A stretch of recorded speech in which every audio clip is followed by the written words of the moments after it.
Welcome everyone back to the channel, and I know that I just did the Doors Entities video a few days ago. Well, guess what? We're doing the items now. So some of these are very rare, some you might not have seen. So today we're going to be covering how frequently you can find them, where they can be found, what their uses are, and when is the best time to get the most value out of all the items here. Alright? So starting off, we have the Lockpick, a very frequent item that you will probably find at least once throughout your run. It can be found in the hotel in pretty much any item spot. It can also be bought at Jeff's shop for 100 coins and a 60% chance. And it can be brought in the pre-run shop. You get 2 of them for 50 knobs, so 1 for 25. So it will unlock a door that requires a key without needing the key. Although this does not apply to the library door because that's a code, and skeleton doors for reasons we'll discuss later. Now, the best case use for lockpicks will be in large locked rooms that are dark, which will minimize the time you spend wasting in there, reducing the chance of screech, as for instance. And also, you're going to need 2 of these if you want access to the rooms. Next, we have the flashlight, which can be found at Jeff's shops also at 60% chance, except it costs 200.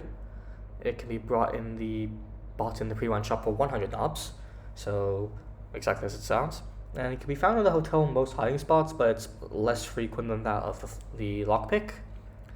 So it casts a relatively powerful cone of light you can see pretty clearly for pretty much any distance in front of you. And it has 2 minutes worth of life. And if you find a battery, it will store 1 minute. Also, while using it, Screech's chance of attacking is reduced, as with any other light-producing item later in this list.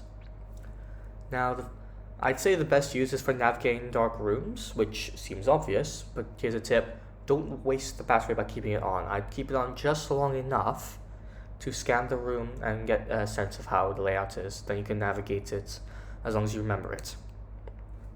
And if you're going to go to the rooms, I'd bring a flashlight, because batteries are very common, and this thing can easily get you through the first 150 rooms without needing to use the shake light at all, really. Alright, next we have the lighter, which is cheaper than the flashlight. Jeff's shop, it's only 100 instead of 200, and it can be bought in the pre-run shop for 50 instead of 100 knobs. So it casts a sphere of light instead of a cone, and has a 60-second lifetime. However, it can't be replenished. Like the flashlight, it reduces Screech's chance of attacking. So I would say use it in the same way as a flashlight, because you really should.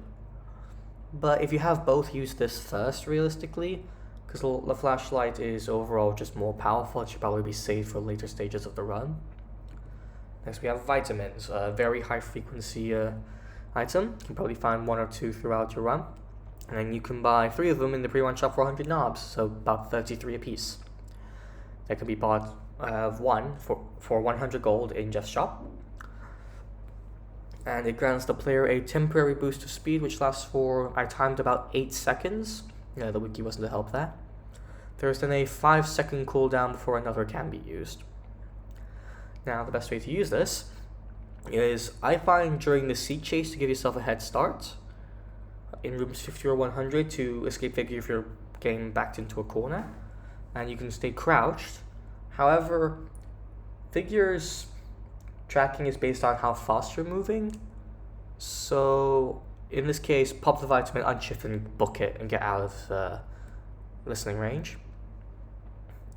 It can also be used in cases where entities like Rush, Ambush, A60, or A120 are coming, and you can't really see anywhere to hide, so you can just run as fast as possible to try and find a location, maybe in the next room. Next up, we have the candle, which appears at moderate rates. It's not too uncommon. It appears in only the hotel. And grants a low level of light with a field time of 75 seconds. It will also reduce screech spawns like the lighter and the flashlight. But the main use for the candle, it will blow out with blue sparkles when an entity is approaching. So, for instance, in the greenhouse, where there's no lights that can flicker, it can indicate if Rush is approaching. So, best use scenario for this thing? Definitely going to be in the greenhouse, as it does not work in the rooms at all. It generally will not do anything.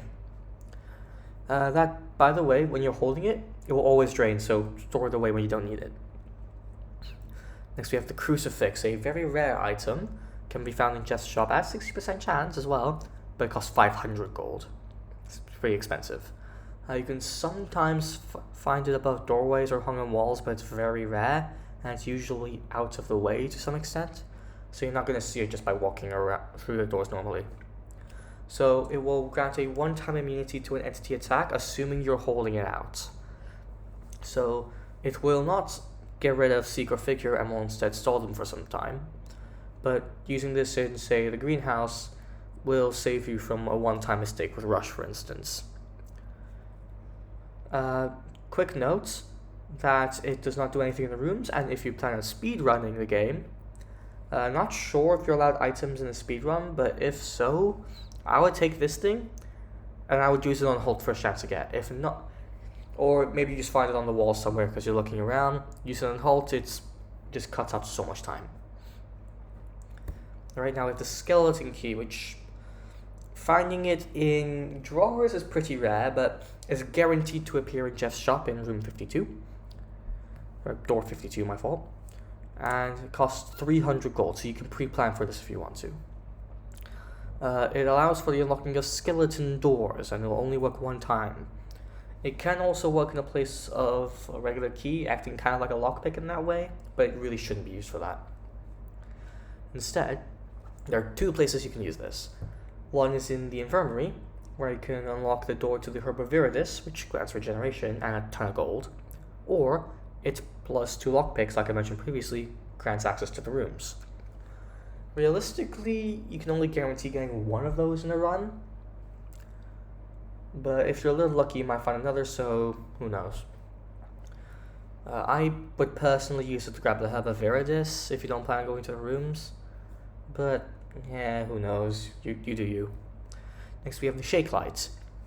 Now the Shake Lights can be found in the rooms in A0000 for 10 coins, and if you can't afford this, then well, you can't have modifiers on, because modifiers don't let you into the bloody rooms, so you literally just did nothing but walk forwards. So it will provide a moderately powerful cone of light for 12.5 seconds, acting like a bit of a weaker flashlight. And it can be infinitely recharged by shaking it, which can be done by repeatedly clicking the screen. Now, its main use is in the room. That's the only place it can really be found in.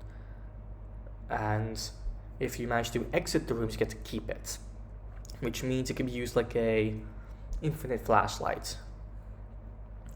Although I'd use it more as a backup if you have a flashlight along with this.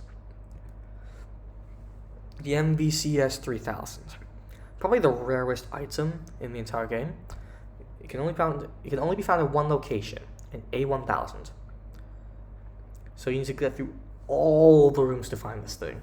It's dealing with A60, A19, A120 for probably a couple hours. It grants kind of night vision and will automatically locate progression items. So if you store this in the Rift, you can use it to get through the library easily if you have, say, modifiers on. It also finds keys easily, so dark rooms aren't a problem. Note that it doesn't provide light, so it won't reduce screech spawns, but it's still very, very, very powerful.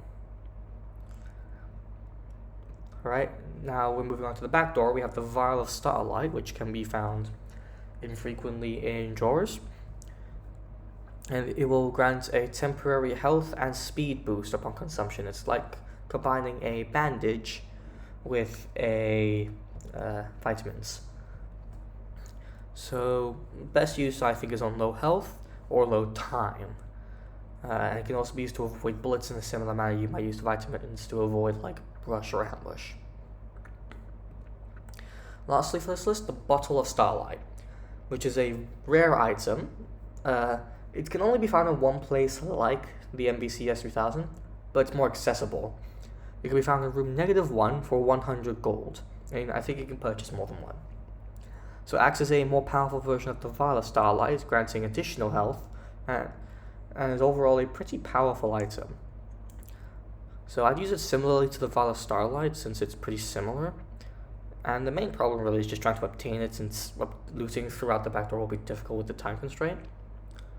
So, a quick tip: in the starting room, before you enter and trigger the timer, you can sometimes have drawers of gold in them, just for a little bit of easy looting. So, thank you everyone for watching the video. Like and subscribe, you all know the drill. I will be releasing a tier list probably on those entities soon, so stick around if you want to see that. I'm planning on doing some tabs content soon, and this is Necro signing off.